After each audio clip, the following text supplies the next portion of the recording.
Nah, begitu juga dengan salat tahajud, ada ibadah yang dicontohkan oleh Rasulullah SAW berupa bangun di malam hari, dikenal dengan ibadah tahajud. Nah, Bapak Ibu, ibadah malam itu dalam bentuk salat dibagi ke dalam dua bagian. Ibadah malam dalam bentuk salat dibagi pada dua bagian. Satu, salat yang ditunaikan tanpa tidur terlebih dahulu. Salat yang ditunaikan tanpa tidur terlebih dahulu. Kalau malam itu bahasa Arabnya apa? Lail, baik ya. Maka salatnya disebut dengan qiyamul lail. Qiyamul lail. Dikala antum setelah Isya misalnya tidak tidur dulu, kemudian melakukan aktivitas membaca atau dan sebagainya, ya, maka salat misalnya pada saat itu tanpa tidur terlebih dahulu, salatnya disebut dengan qiyamul lail. Tapi kalau kita tidur dulu, baru setelah bangun dari tidur beraktivitas, tunaikan salat, maka tidurnya hajada, okay? Tidurnya hajada, okay? Bangun dari tidurnya, aktivitas yang dilakukan disebut dengan tahajud, okay?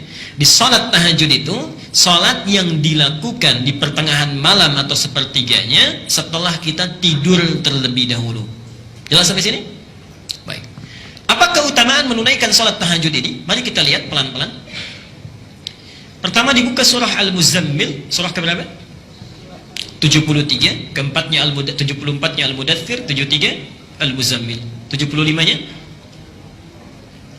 Al-Qiyamah. Oke, baik.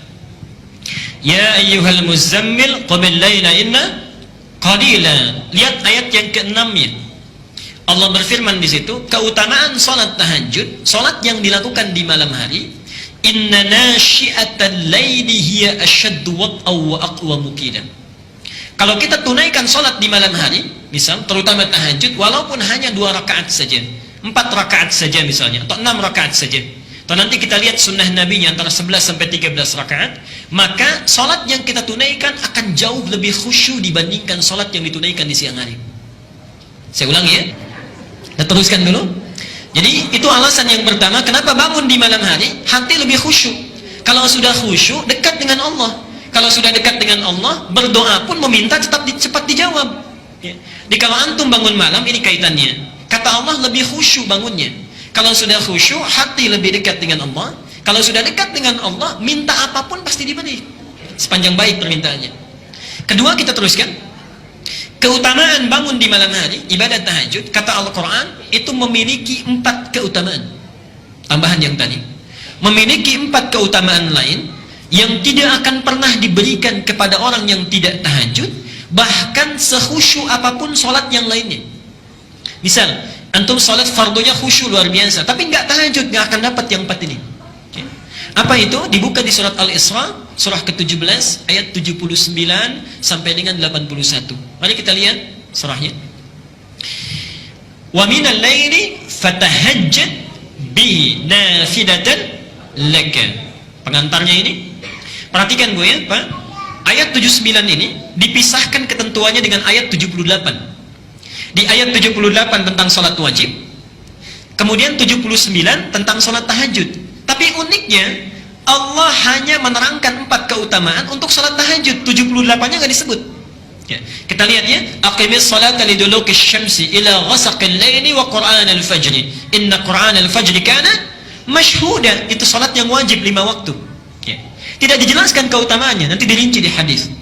Tapi ketika menerangkan tahajud ayat 79-nya, wa minal laili fatahajjad bihi, dan di antara sementara malam tunaikan olehmu tahajud nafilah. Itu hanya sunnah saja, muakkadah hukumnya, sunnah yang sangat ditekankan.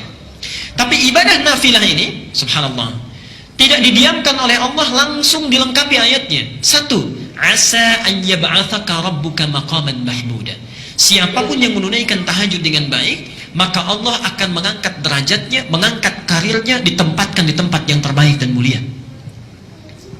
Jadi, Pak, saya seringkali rewel ya, cerewet kepada para ayah. Antum itu punya tugas untuk mencari nafkah.